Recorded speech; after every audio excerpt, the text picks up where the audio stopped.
Thank you for listening to the Matt's Movie Reviews podcast, available on Podbean, Apple Podcasts, Spotify, Google Podcasts, Amazon Music, and Stitcher. Also, please follow Matt's Movie Reviews on Facebook, YouTube, LinkedIn, Reddit, Instagram, and MeWe. And of course, be sure to visit mattsmoviereviews.net for the latest reviews, top 10 lists, and more. Now, on to the show.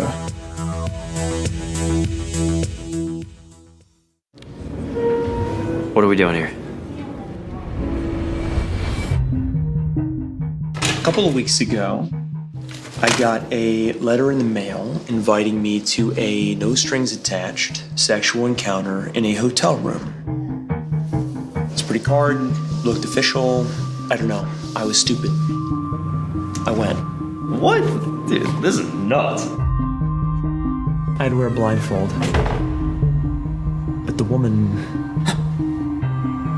I can't even tell you. Wait. What's going on here? Hold on. Wait, this is really happening? You really did this? In this climate? Honey, is anything going on? We're getting married in like 6 weeks. If anything were going on, I'd let you know.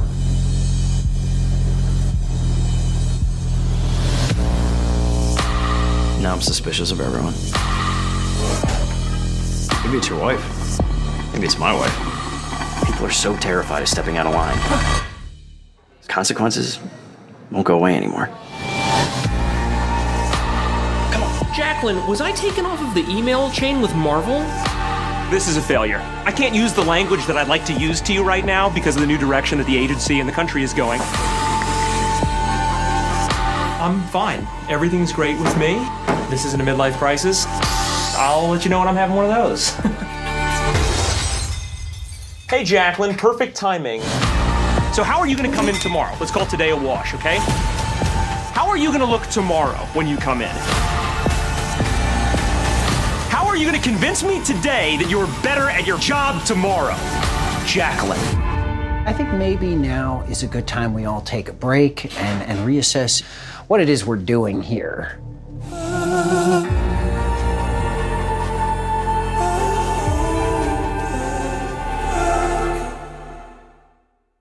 Hello and welcome to the Matt's Movie Reviews podcast. I am your host, Matthew Pejkovic, and this is episode number 385. Releasing November 5 on digital and video on demand is The Beta Test, a dark comedy thriller that tells the story of a Hollywood agent who, after an anonymous sexual encounter, becomes ensnared in a sinister world of lying, infidelity, and digital data. A biting satire dripping in paranoia and clear in its targets, The Beta Test is also one of the most original, thought-provoking, and entertaining films of the year. And joining me now are the directors, writers, and stars of The Beta Test, Jim Cummings and PJ McCabe. Jim and PJ, I thank you both very much for your time today. I'm now so embarrassed after that introduction. Thank you for having us. I'm glad you love the movie. Yeah, thank you. That was the coolest way anyone's ever introduced it. So thank you. That was an awesome write-up. I appreciate that. Well, I do love the movie very much. Now, I watch so many films per week, and it's so great to watch a movie like this. And Jim, I'm such a big fan of your films. We just actually watched the one of your movies just for Halloween not that long ago, actually. I can imagine, yeah. Yeah, but I just absolutely love your films. And watching this one, especially doing a deep dive into research. So the origins of this film came down to like a hypothetical question, Jim, that you had for PJ, which is, what would you do if you received an anonymous letter for an anonymous sexual encounter? And so, this hypothetical question is posed to PJ. You guys discuss it. How do these discussions kind of form themselves into a script? Is this something that you guys usually do? Do you bring up kind of ideas and it kind of it goes into kind of start off like a recipe, and at the end of it you have like a meal ready to be served? Is that how it kind of comes about?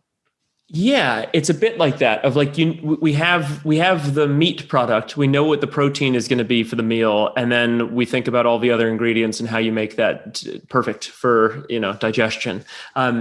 So yeah, I don't really have a perfect answer for that. It's always different. Like for this one, the crux of the idea was the letter service, and then it became about lying and cheating, which is what the letter service is all about. And then the WGA fight was happening with agencies, and we realized if you're making a movie about liars and cheaters, it should be set in a talent agency, which is ground zero for the subjects. And then everything kind of came through perfectly through the research of these guys being super stressed about their value and power in the world. Now that there are real social networks, agencies are having much and much less utility. And then big data and how a rogue agent could use the internet to completely derail an industry or someone's life.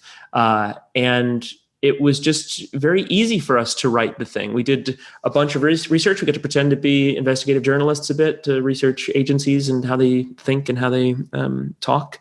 But no, it's long form conversations, probably hundreds of them between PJ and me. And it's us making each other laugh and then writing down notes in a Google Doc. And then we, after months and months and months of talking about the film, once we realize that it's bulletproof, it's something that we are certain could be a great movie, we sit down and transcribe it to screenplay format. And then that is just us acting out every scene and doing it out loud and writing down the best stuff. Yeah, I feel like we have thousands of different movie ideas. I mean, every time we hang out, there's like 10 different movie ideas kicking around, but it's really when we find one where there's a world that we really want to live in and it's making us laugh a lot, I think that's when we're like, all right, this one's maybe worth starting to like jot notes down and maybe start constructing a narrative around. And then it just kind of balloons from there. It is funny looking back, like hearing you read the synopsis of this film. It's like, it is amazing to see what it snowballed into. And yeah, it just kind of, you find one that you latch onto and you run with it. PJ, we're talking about, a specific world here in Hollywood, especially like talent agencies. You and Jim spoke to assistants and managers that used to work in talent agencies or still are working there.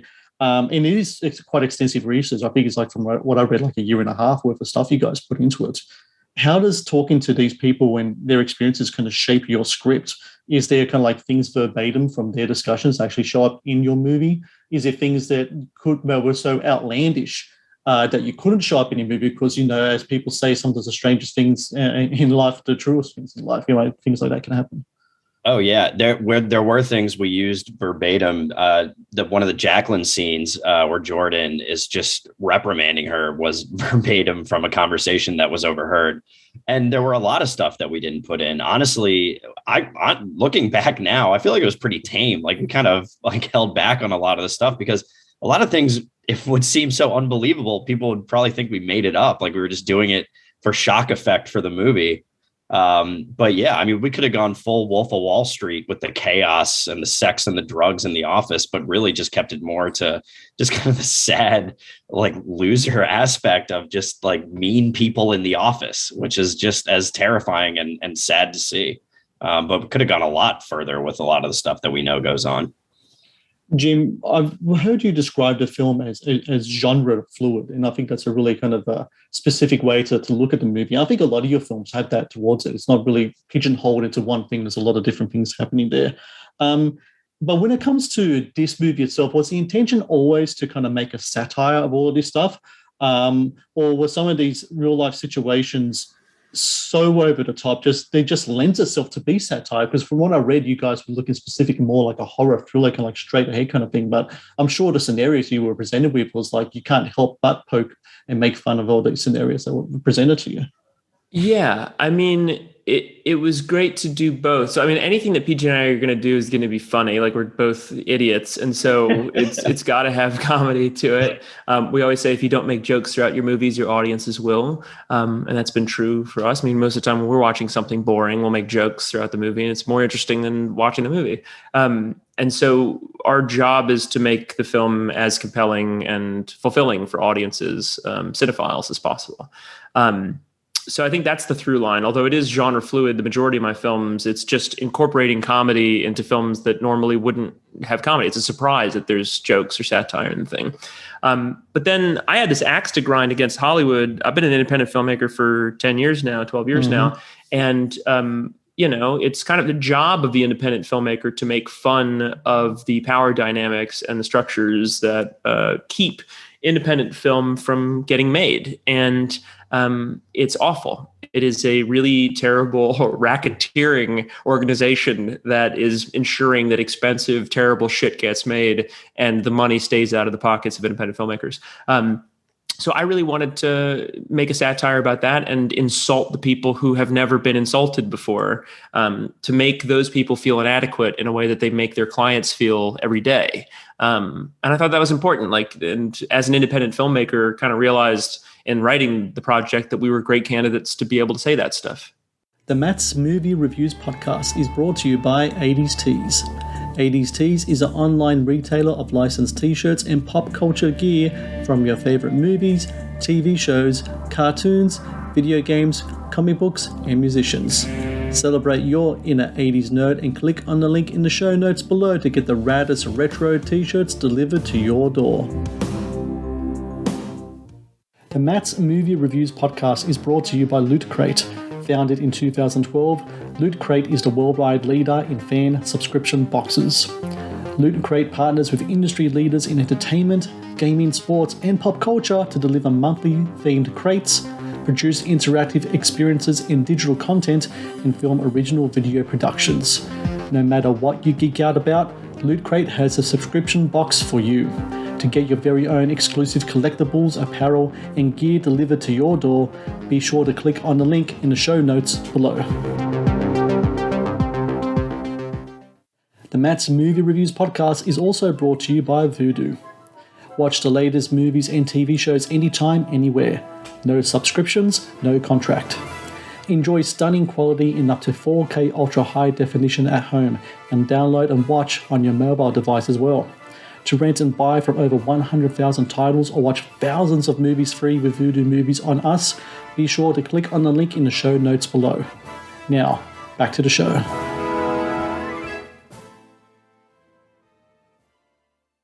You know, PJ, this is a true independent film, as Jim was saying. 17-day shoot is from what I read of it as well. Shot outside the Hollywood system. Is it true that you guys shot this in secret as well? Is that accurate? Yeah. I mean, we shot it very secretly, just like a very small cast and crew, mostly a lot of friends and people we really trusted. And then, edited all in Jim's garage right there. I mean, Jim was the only one who touched anything post-production for the most part. So, and all through the pandemic, I mean, had a lot of time to just perfect it. And Jim was just a madman in the edit for over a year putting this together.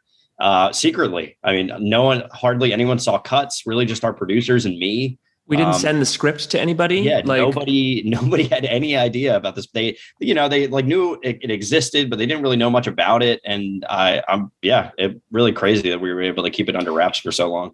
I think it was really important because it's harder to attack a film once it's already being appreciated by audiences. Like if we had tried to get financing in Hollywood to make this thing, it would have taken 100 years and it never would have happened because we're insulting the system. And so we knew that going in, that it was going to be this, powder keg that we were sneaking into the garage of the agency world to blow up the building.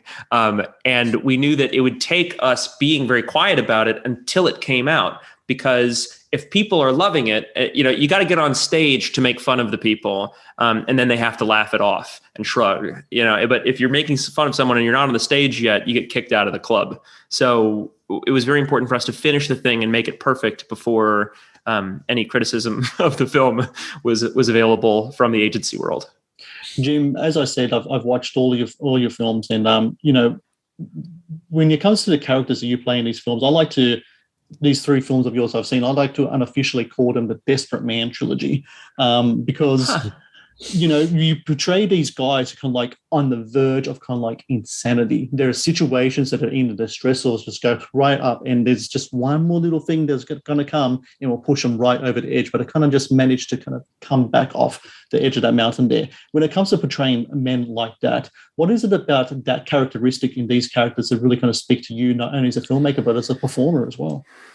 I mean, it's very difficult to do. It's a tightrope. But I grew up watching Pacino and De Niro and Joe Pesci and DiCaprio, all the does. And it was great. And I always wanted to do that. And I knew what good acting looked like. Michael Shannon as well. There's a lot of shouting. And I just find internet videos of people, freaking out and quitting their jobs, or Karen videos. I find them to be very objectively interesting.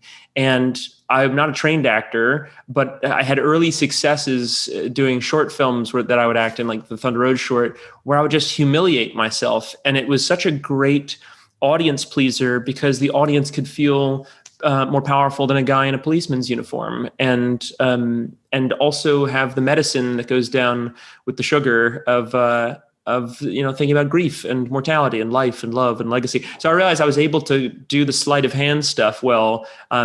And if I was still acting in it, it would have to be a guy. And anytime, I made short films that have lead actresses and they're going through hell as well. My short film, The Robbery, is that. But I just find those stories to be so interesting because it speaks to this base human feeling that everybody's going through of, I'm not going to take the shit anymore. And my boss is an idiot. And I've been putting up with this bullshit for too long. I think everybody can relate to that. PJ, if you would ever do any merch for this movie, for the beta test, I want to see a shirt that says, "There he is," with an exclamation mark on there. It's really interesting just the use of kind of like facade in this movie in regards to this man's identity, what he represents himself to be, what he truly is, which I don't really think he even knows what that is as yet, watching even at the end of the movie. What is it about that facade in regards to men, especially like Jordan in that profession, that kind of there's just there? Isn't just a thing of just, they're so good at representing others, but are just poor at representing themselves?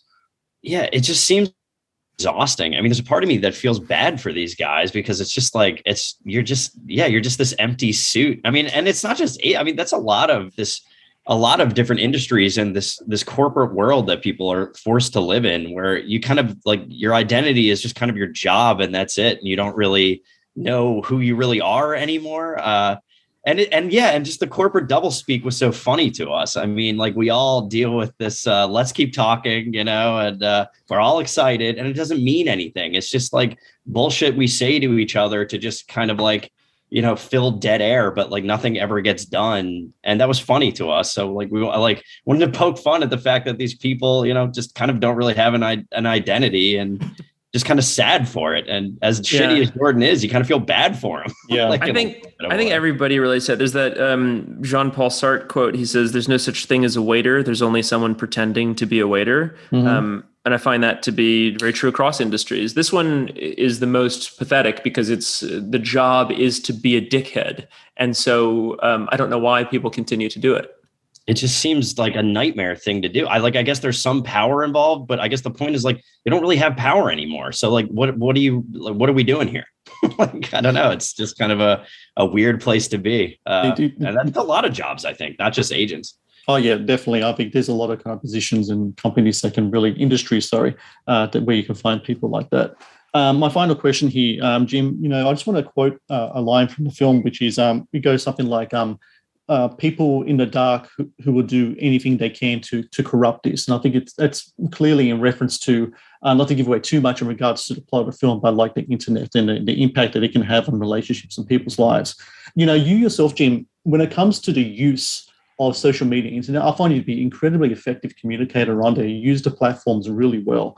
But when it comes to a quote like that, is that on your part kind of like a love-hate kind of relationship in regards to the whole aspect of the internet? Because there's another quote you have in the film when you're at the end of the movie, when you're desperate and your last kind of like last parts where you're just like, I want to go back to before the 2000s. And I remember those times before when all this shit was all around you, right? And this is cool that we're talking to each other through Zoom, but there's a little spark of me just like, man, I remember the day, There's a right before I say that, I say I fucking hate the internet. And it's really funny. It's like this agent who is like just pining for the old days when he was in the fraternity house watching Entourage and like thinking that was a cool job to pursue, never thinking that the future would come and decimate that industry. But yeah, no, I really think that those lines at the end of the film, Caroline's lines of there are people out there in the dark that'll come and get you, was just supposed to be this spooky I guess, like moral of the story. Caroline comes in and she's this oracle who can see all and understand human behavior and human nature. But then also it's a cautionary tale against people like us. Like we open the film with a Swedish murderer, and the Swedish guy says, you can't let termites into the house because even if one of them gets in, they'll, corrupt the whole system. And we're talking about us as creators, people who are filmmakers who are making movies without the Hollywood system. We're the termites. We are Johnny PayPal. We're the bad guy in the movie who's operating in their basement, making stuff that completely changes the way that an industry will work. That's not lost on us. And that was actually part of the DNA of the project, was to talk about that while we were doing it. Well, I just got to say, the movie begins with a murder, but it ends with an act of forgiveness. And I think that's really something important people need to realize. And I think it's a lesson that people need to learn, especially in how to conduct themselves online. And the Beta Test is just a great film that kind of represents that, and it does it in such a terrific way. And for everyone out there listening, November 5, digital and video on demand, the Beta Test, watch it. I guarantee you're going to watch one of the most entertaining, unique films of the year. I get films sent to me all the time, and to watch a movie like this is just it kind of puts a fire in me, as you can tell in that discussion. And then Jim and PJ, I thank you both very much for your time today, and hopefully, I know you guys are working like in a Victorian set horror movie next. Hopefully, when that comes out, we can talk again. And until then, best of luck with the release of Beta Test, and thank you again for your time. Matt, thank you so much for having us, man. It's our pleasure. Yeah, it was a pleasure. Thank you. Really appreciate it. Thank you for watching the Matt's Movie Reviews channel. Please subscribe for more reviews, podcast interviews, and exclusive content. Also, if you would like to request a review and support my work, please join my Patreon via the link in the description below.